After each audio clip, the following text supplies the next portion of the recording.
Konnichiwa. Learning to read, write and speak a language requires you to get familiar with two things. 1. Vocabulary. 2. Grammar. Vocabulary. It's necessary to learn as many words as possible and understand their meanings so that you are able to build and increase your vocabulary of a particular language. And 2. Once you know some decent amount of words, then comes putting those words into sentences, and that's when grammar comes into picture.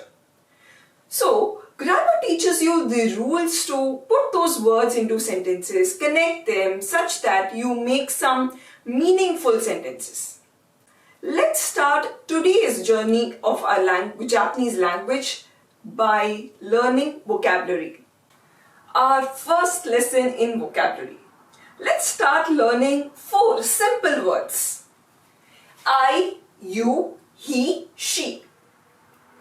Remember to repeat the words along with me so that you get familiar with the way these words are pronounced.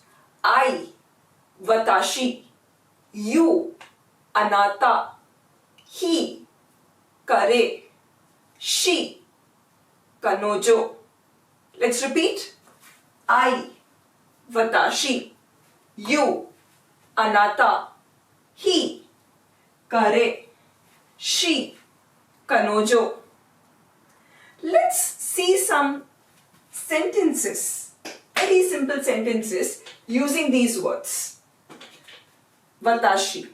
One rule of writing sentences is the subject should always be followed by a particle called wa. This, when we had learnt hiragana, we learned that the pronunciation of this is ha. But when it is used as particle, it will be pronounced as wa. So every subject of a sentence should be followed by the particle wa. So it will be watashi wa, anata wa, kare wa, kanojo wa. Next rule is, at the end of a sentence, you will end the sentence always with a word called this. So 2 things I have told you. 1, the subject should always be followed by the particle wa, and you should end the sentence with this. Rule number 3. If you want to make that sentence as a question, in that case, you will attach, after this, you will attach a word called ka, this ka. Let's use these 3 rules and see some sentences. For example, let's take there are 4 people in conversation and then we will see what sentences these 4 people talk. These are 4 people in conversation. I, Harish, Yamaguchi and Mayumi. I am introducing myself to the group. I am telling, I am Varsha. I means watashi. Watashi should be followed by wa. So let's frame the sentence. Watashi, and this should be followed by wa. And end of the sentence, what should we write? This. Watashi wa Varsha this. Which means I am telling I am Varsha.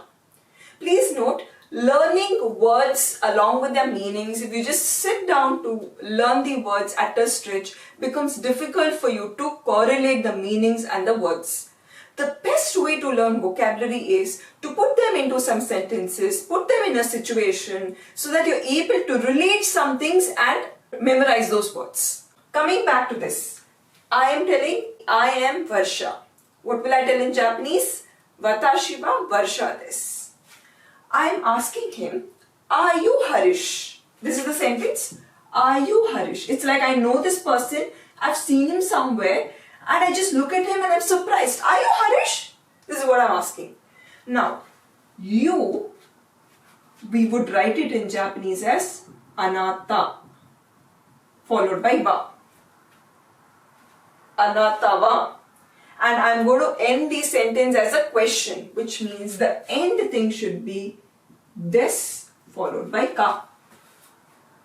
So I have to put the name here now, Harish. Let me tell the sentence. Anata wa Harish-san desu ka? Note one thing. I have not used the word just as Harish. I have told Harish-san. I give the person respect whenever I tell any person's name. Be it a child, be it an elderly person, be it youth, anybody, you cannot tell the person's name as such. You should always attach it either with san or with chan. Suppose the person is a child, then you would tell chan, and if other ways, you will use the word san. In English, we distinguish between a male and a female. We tell Mr. or Mrs. based on whether it's male or female. But in Japanese, whether it's a male or a female, the word used is san. First thing. Second, you should always attach the san only after the name of the person, not before the name. For example, I told Harish san. If I have to tell Yamaguchi, Yamaguchi san. Let's take Mayumi is a child, young child, girl child. So we will tell her as Mayumi chan. Okay? Third sentence. Use this word and construct a sentence. Kare. I am telling the group now that he is Yamaguchi. He is Yamaguchi. He. It will be kare. Kare should always be followed by wa. So I would tell kare wa. And this is only a sentence. It's not a question. Hence the end word should be this. In between I will be telling the name. So I would tell kare wa Yamaguchi-san desu. You take a guess. How would you frame out Kanojo Mayumi, that is Chan? I am going to tell she is Mayumi. Take a guess. What should be the sentence? I'll wait a minute for you to frame out the sentence. Take a paper, write it down. Ready? Okay, let's take a guess. It would be Kanojo wa Mayumi-chan desu. Kanojo wa, and end should be this. Between that we will tell Mayumi-chan. So 4 words: I, you, he, she. I, watashi. You, anata. He, kare. She, kanojo. Done?